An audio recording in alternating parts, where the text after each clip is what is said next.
Okay, we are on My Work Shall Go Forth, Doctrine and Covenants, section 3 through 5, for January 18th through the 24th.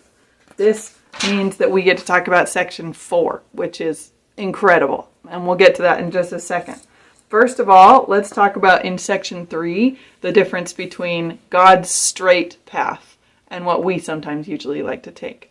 I'm going to show you a little video of an activity of me with my kids that you could do with your family. One over, that's your line. This is mine. Now we start in the same place and we end in the same place. You ready? Ready. I'm pretty sure I can beat you on my line to the end. Do you think you can get to the end before I can get to the end of mine? Yeah, let's go. Wait. Oh, wait. Hey. Ow. Excuse me. No cheating. Ready? Set. Go.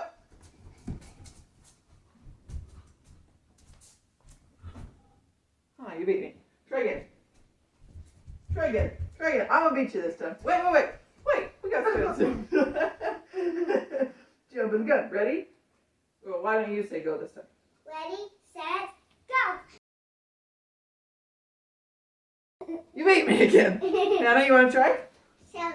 Okay.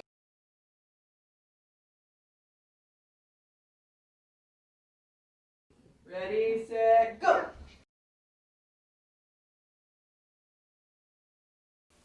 Okay, so we just did that with masking tape on the carpet. You could do it that way. You could do it with your finger drawing lines on a piece of paper. You could do it with cars on the floor.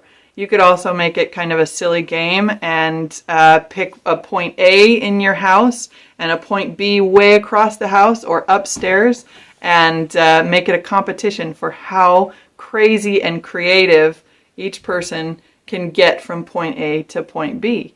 They might add somersaults. They might jump over the couch. They might do a silly dance walk. Each of you can do it a little bit differently, getting from point A to point B.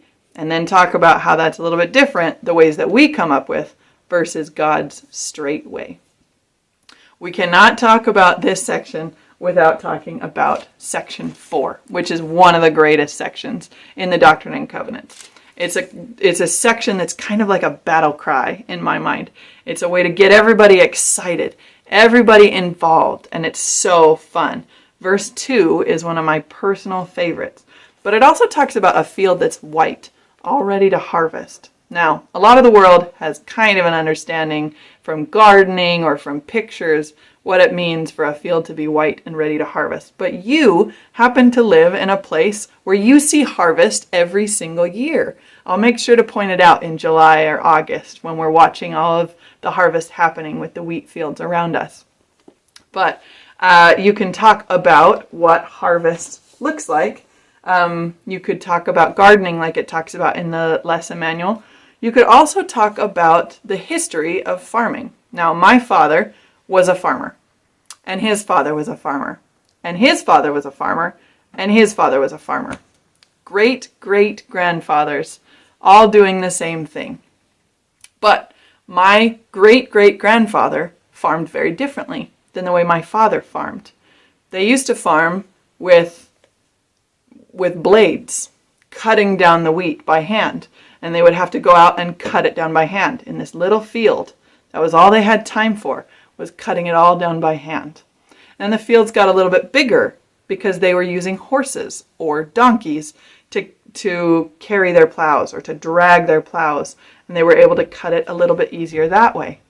And then came tractors. With the invention of cars came the invention of tractors, and tractors were able to move a lot faster. The fields got bigger. The work became a little faster because more machinery could do it instead of the man. And now you see combine harvesters out, sometimes multiple. Sometimes you'll have a combine with a combine with a combine with a combine, and 4 of them will move all together, cutting that field down so quickly. Combine harvesters make it so much faster. That kind of technology was not available 100 years ago or 150 years ago when my great-great-grandfather was farming. But it is now. So you could talk a little bit about how the work has changed. It used to be that missionaries from New York who knew Joseph Smith had to go over to England and teach people who had never even heard about the gospel. Now, during a pandemic, we've got missionaries in Pullman, 10 of them, who can sit on a computer and send out messages on Facebook. We can send out text messages to our friends or send them a link on the computer. Because of the technology that's available to us, missionary work has changed. And that means we can get it to more people. We can do the work better. We can do the work faster. You can talk about what that means for your family, how you can be involved in missionary work, because it's an exciting work to be a part of.